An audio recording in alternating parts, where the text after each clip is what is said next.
Alright, we got a big object to put on this lift now.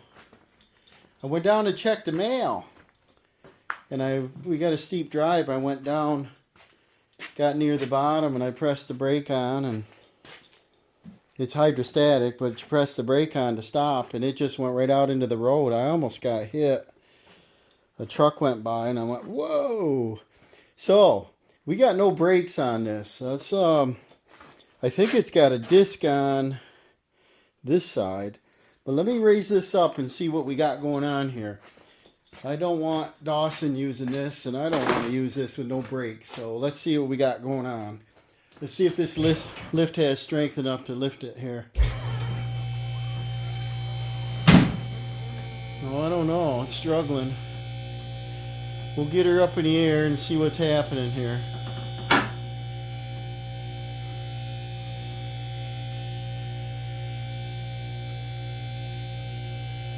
I took the bags off the bagger. I might have to take the bagger off and the back tires off.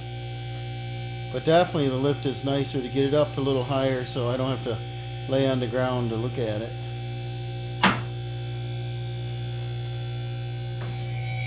And there she is.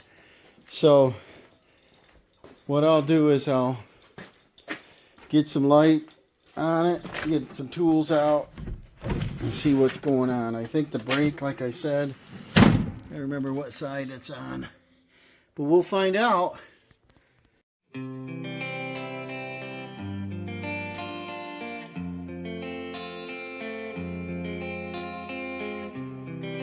going to go ahead and turn the wheel, press the brake down. I can see and hear the linkage moving. Look at that. Nothing. So it is on the left side down in there, so it might be easier to pop this tire off to get in there so we can see better. So I'll pop the cap off here. Sometimes they pop right off, other times I warm them up with either a heat gun or a torch and get this C-clip off. Oh, this came right off. That's nice. And then we'll get a flat blade screwdriver and pop this clip off. They're having a shooting match. There's two washers, a clip. They're having a shooting match across the street. It's the first. And there's a keyway still in the wheel. The tire. They're having a, oh, watch your head here. They're having a breakfast this morning over there, so everybody's over there to shoot. But let's see if we can get in here and see what's going on. Maybe there's a brake pad. I gotta remember here what's in these systems. But the linkage is turned down. See that? That's not straight across. Does that matter? Probably not. Probably nothing to do with anything. So this spring pulls on this. I don't know if you can see it. Not really. A little bit there. But this is your brake behind here. When you pull on this, there's a little rotor right here. A little sloppy rotor. It's shiny, like something's rubbing on it. Uh-oh. There's a problem, guys.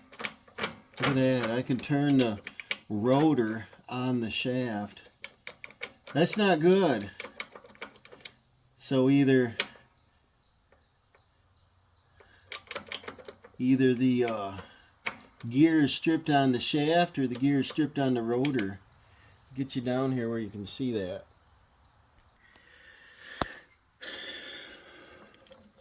Check that out. So this isn't even engaging. So it looks like I should tear all this apart and see and get this rotor off. This looks like don't look metric. It might be 13. This might be 1/2 inch. I'll get some tools out.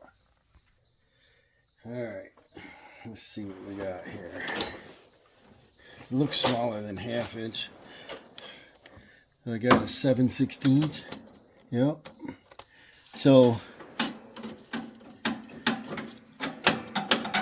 I could probably let this hang, but I probably got to take, I may not have to take this one off.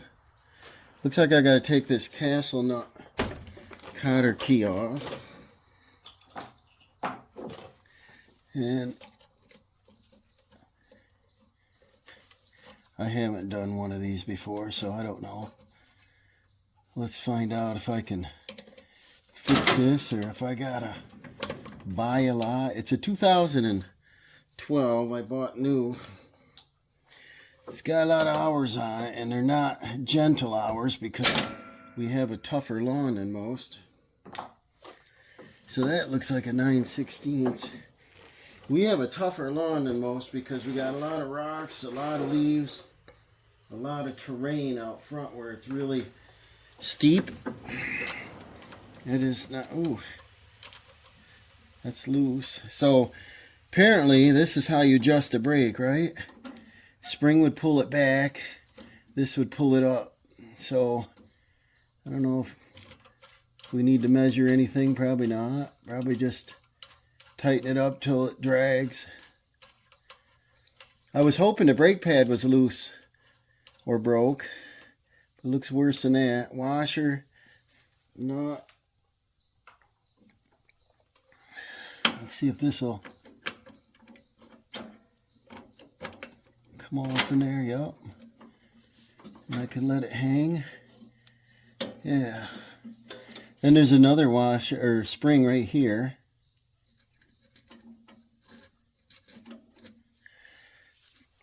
And then sometimes what you want to do is take some photos of things as they go.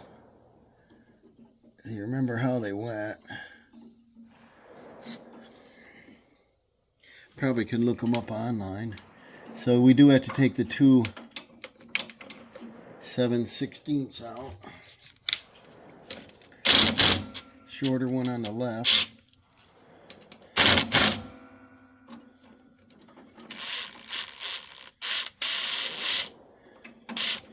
I'll keep this assembly together. And then I was hoping it's something simple, right? So there's your little brake pad. Ooh, it's huge, isn't it?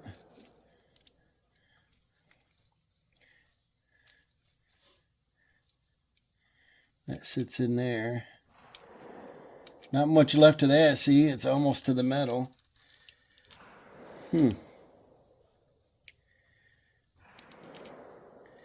then there's a pin. 2 pins.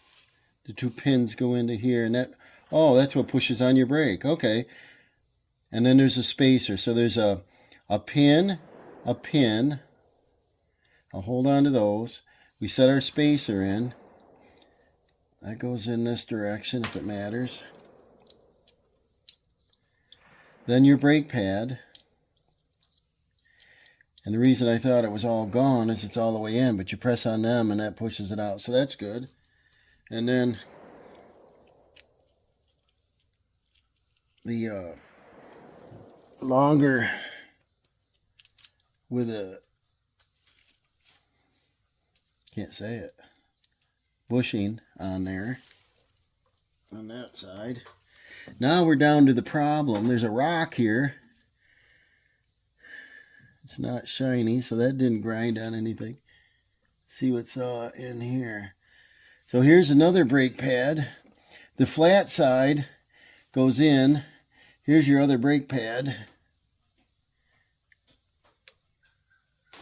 And that looks good. And this gear looks good, but this does not. This is all wore off. And that just spins on there.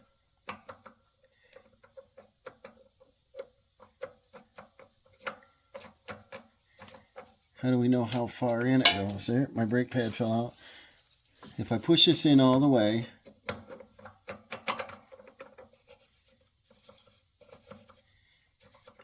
it almost touches this housing. So they should have had a spacer or something in there, I would think. Looks like the pad kind of rusted onto it. Well, we need this disc right here. The other thing we can do if it's a tractor like this that you don't want to spend any money on,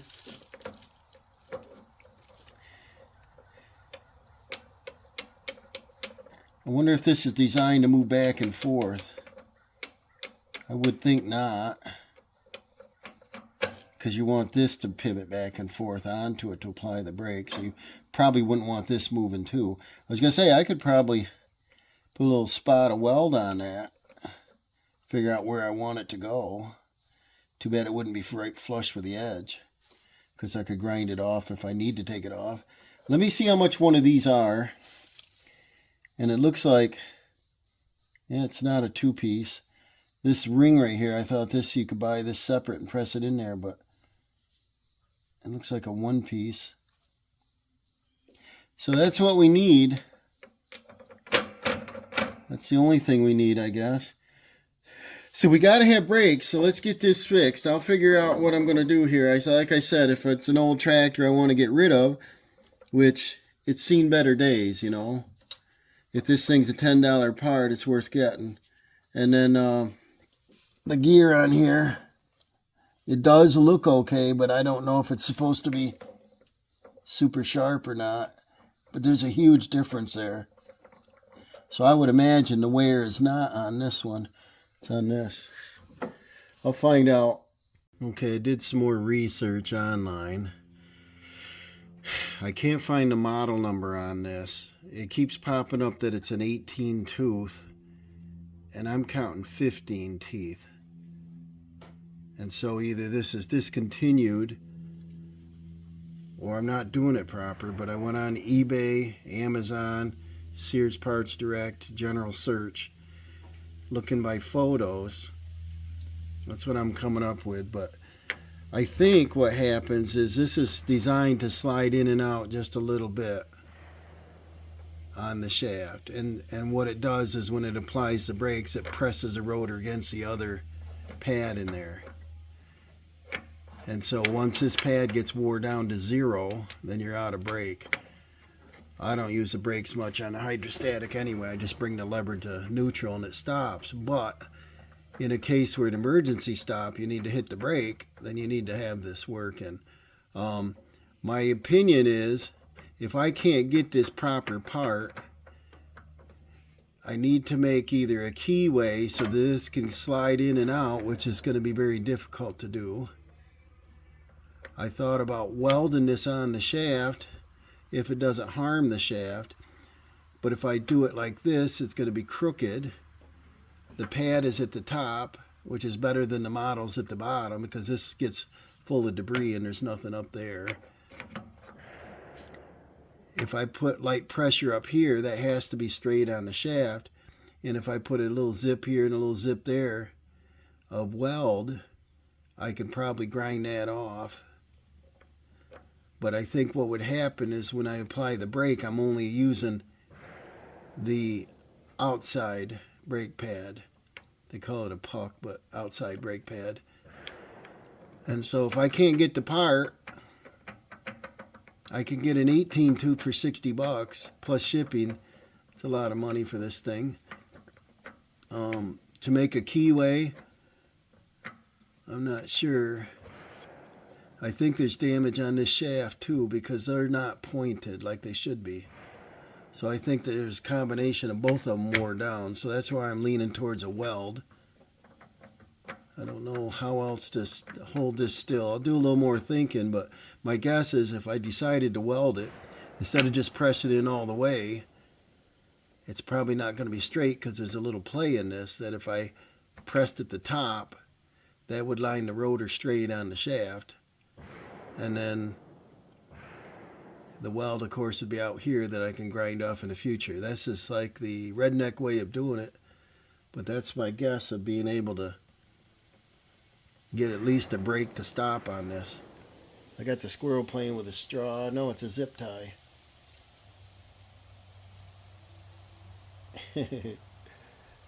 Hey, squirrel. He's going to chase a leaf out there blowing around. Pretty nice day to be inside here, but let's figure out what I'm going to do on this. Well, I don't think the cure to everything is welding, but the tractor is 2012. We're in 2024 models are coming out now.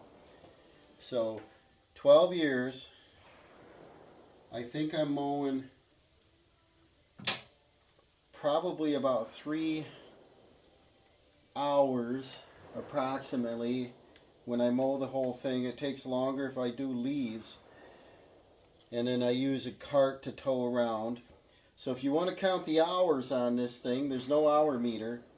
My guess is somewhere around 1,000 hours. That's a long time for a model like a Craftsman to run. I service it, I tinker with it. You see it in some videos. I take pretty good care of it, but like I said, I get rough on it. The deck gets banged up, things like that. The engine's always ran good. I change the oil, try to keep the air filter clean. So, but this is living on borrowed time. I think what I'm going to do is I'm going to weld that on. I'm going to try to press pressure here and put a notch on this and a notch on that. And it's right on the outside. So I'm going to put the wire speed on 2.5. Going to turn the temperature right up on hot. And I am going to see if I can get a good little tack on that and see if it'll work. Let's see. Now it's not advancing. Well, I used it last and didn't clean it. I'm going to unthread the tip here. See how filthy that is. Clean that off. What did I do the other night? I did a little project with a welder. What was it? And it was dark out here. And I just closed shop. Let's see if this is going to advance. But anyways, if I can get a good little tack on that, it's probably going to hold that steady. It's only a riding lawnmower, you know. So I press pressure against that brake pad. Now I'm blinded by the light. Hold on. I grant and get a light here so we can see. So that's all I want to do. That's tight at the brake pad. I want a little spot there and a little spot on the opposite side. I always got to have my backup light here when I'm welding.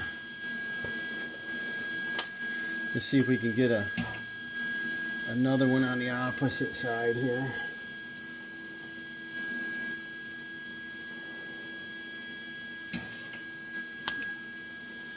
Cut my wire off here.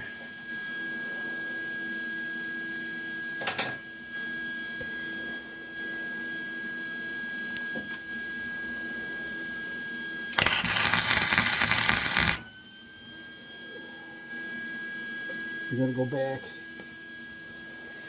check this now, see what we got. See, that actually looks pretty good. And then the way to check it is to rotate and turn that tire over there and see what happens. Our little spot weld, that looks like it worked well. So I think what I can do is probably put her back together and test it. So it doesn't wobble. It's up pretty close, touching that brake pad. I can still turn it. And then let me see if I can get all this put back together the same way I took it apart. Alright, so I just checked the pins to make sure they're free here. I put a little dab of PB Blaster on them, that's all I had handy, but they work fine. They're not set up or nothing. And what we got to put on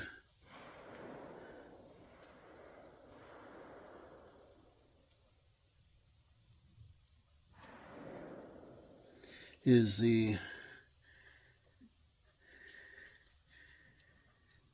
pad. Has to go, let's see here, the backing plate goes in. We'll put that in this way. Then we got to put our pad in. And then I think I can leave these 2 pins out for a moment. We had the short bolt. The short bolt on the front. Yeah, they're doing a lot of shooting over there. They're having I think they have their breakfast around 9 o'clock. Then they all go out and practice, and sounds like fun. We're kind of busy doing other things.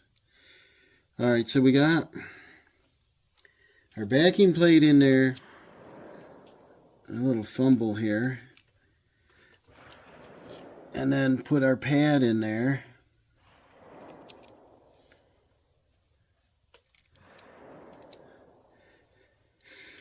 I think if I use tape or something, I could probably hold that pad in place.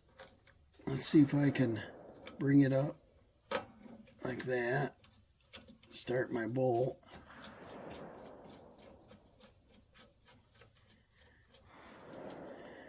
Like so. Get my other bolt. There. Pad didn't fall out. Run them in by hand here. Maybe I'll do this, see what we got. Stop first before I tighten them. And then put my 2 pins in to hold the back pad. Then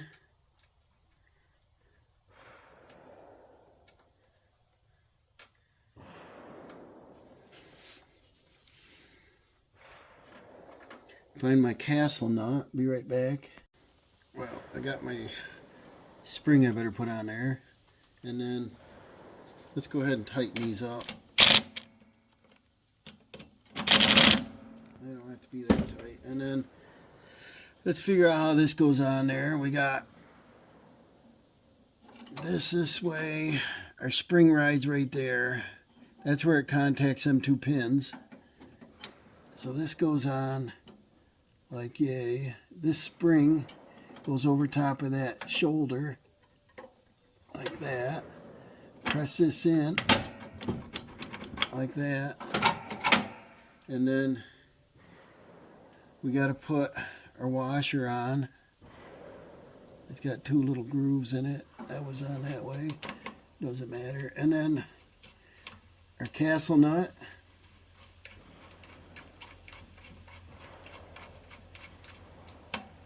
And this is part of adjusting your brake, I'm sure.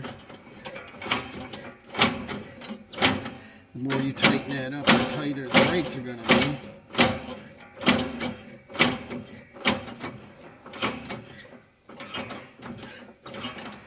So let me get the 9/16 on it. And remember, it was only finger tight before. There, now it's pretty tight. Can't hardly even move, so I'm sure that's too tight. And then I'll just line the castle part. I'll line the castle part up so the cotter key will go in. But I think what I want to do is probably leave this loose for now. Leave this out. Keep my socket and or wrench handy. Probably put the tire on it. Back this out. But put the tire on it so that I can spin it and check it. And I might let it down off the lift, and then I probably have to reach in. I can lay in the driveway and adjust that, because I might want that higher. Because as I remember, you know, as the tractor got older and older, you had to press the brake pedal down farther and farther to get it to stop. So I'm sure it was out of adjustment. And it did stop, but then suddenly it stopped working, and you saw that was stripped out. So if this doesn't work, what I'll do is I'll just grind these 2 welds off. It's right on the very end of that shaft. Grind that off, pull the disc off. I'll order the disc that I think it fits. I can count 15 tooth. It comes up as, I don't know, it looks like a 30 tooth and an 18 tooth, and I know neither one of them are correct.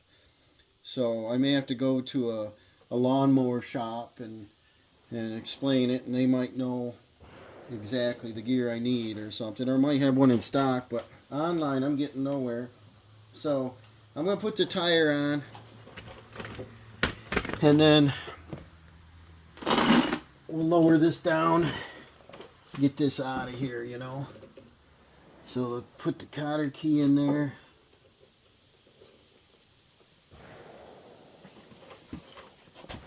Cotter key goes 1 o'clock. I see what I'm doing.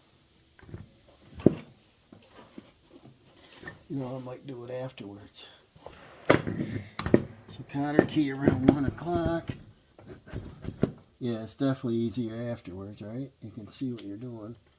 Push it in there. Get it all the way in, yep. Now, our 2 washers. Our little C-clip. Don't know if I can get it on with a screwdriver. What can I get it on with? Something. Save your eyeball. Sometimes set it in there and tap it with a hammer. Something harder than my hand. To get something. So I just used a hammer and a flat blade and popped it on there. So that's on all the way. Put our dust cap on. These you usually have to warm up to get them back on there, but let's see. It's warm enough out today. Come on. Do a lot of grunting. Get it on there. Keep the dirt out. See if we got brakes. Slows down. See if we got any brake here.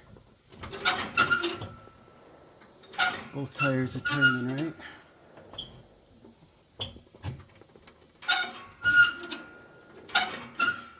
A little bit. Let me tighten that up a little more. Go get a 9/16 wrench. Alright, it's going down real slow. But we're letting her down. We're going to run it out and test drive it here and see how good a brake we got. Alright, I got her outside. Let's test her out here.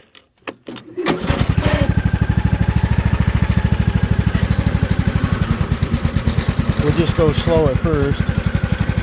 I'm going to push the brake down. Whoa! Show you right over the dash here.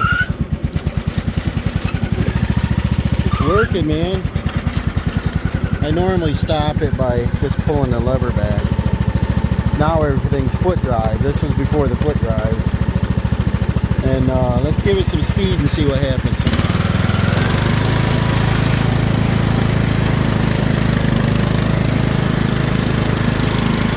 I'm gonna press the brake. Whoa! I got brake now.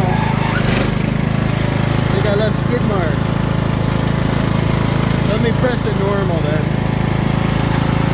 Stops very well.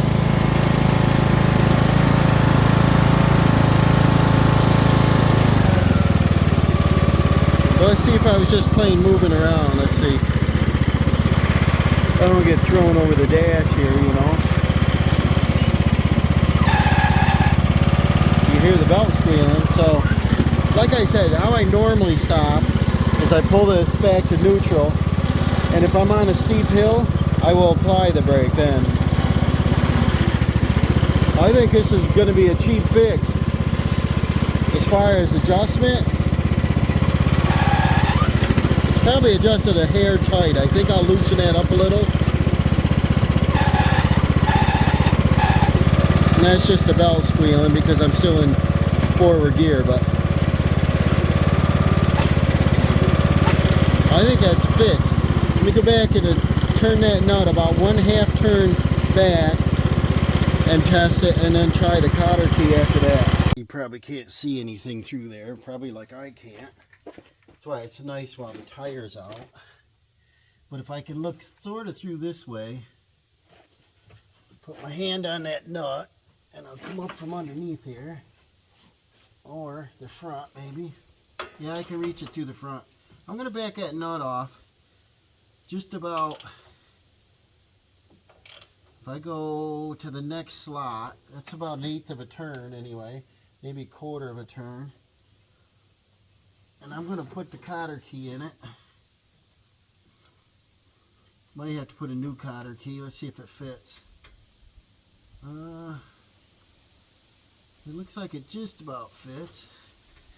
Turn that back just a hair more. And then, if this does the trick, no money involved. And that's a redneck way of fixing a brake when you got a stripped spline. So, let's see if I can get that cotter key in there. Everything's a grunt, right? The cotter key's a little bent. And this just makes that castle nut from backing out, you know. Stay in adjustment. So, I don't know. I think I'll have to run in and get another cotter key. I think I got one in the bin. This is pretty bent up to fit through there. Be right back. Well, I was able to get that same cotter key in there. I just had to turn it up just a hair farther. So we backed it off about a full 1/4 turn. Let's go give this another road test. I'll take you down on that hill. Well, this isn't the steepest part, but you see the slope there. That's about 30 degrees. That's quite a slope. But say you come up here and you're mowing or leaf picking, whatever, and you turn to come downhill. If you step on the brake before, you couldn't stop. And right now we're skidding the tires. So see, that's skidding. So they work. I'm holding up on the hill here. I'll let off.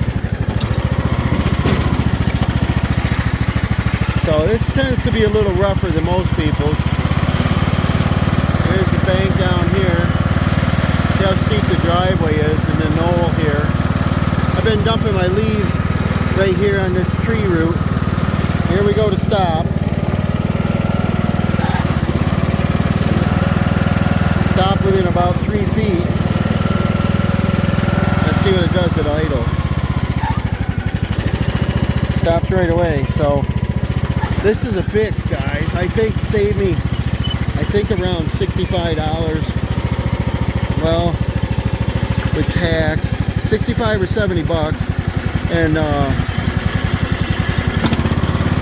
I think it's well worth it. You can see this steep part here. It's a little scary when you don't have brakes. And when I'm running the bagger and I run up here and I lock the brake. Well, if you lock the brake and the brake don't hold, the machine rolls away on you while you're trying to leaf pick, and that's a little dangerous. So thank you for watching. We got another little more life out of the old rider here. As long as she still runs good, I'm going to keep it. Thank you for watching. Happy fall.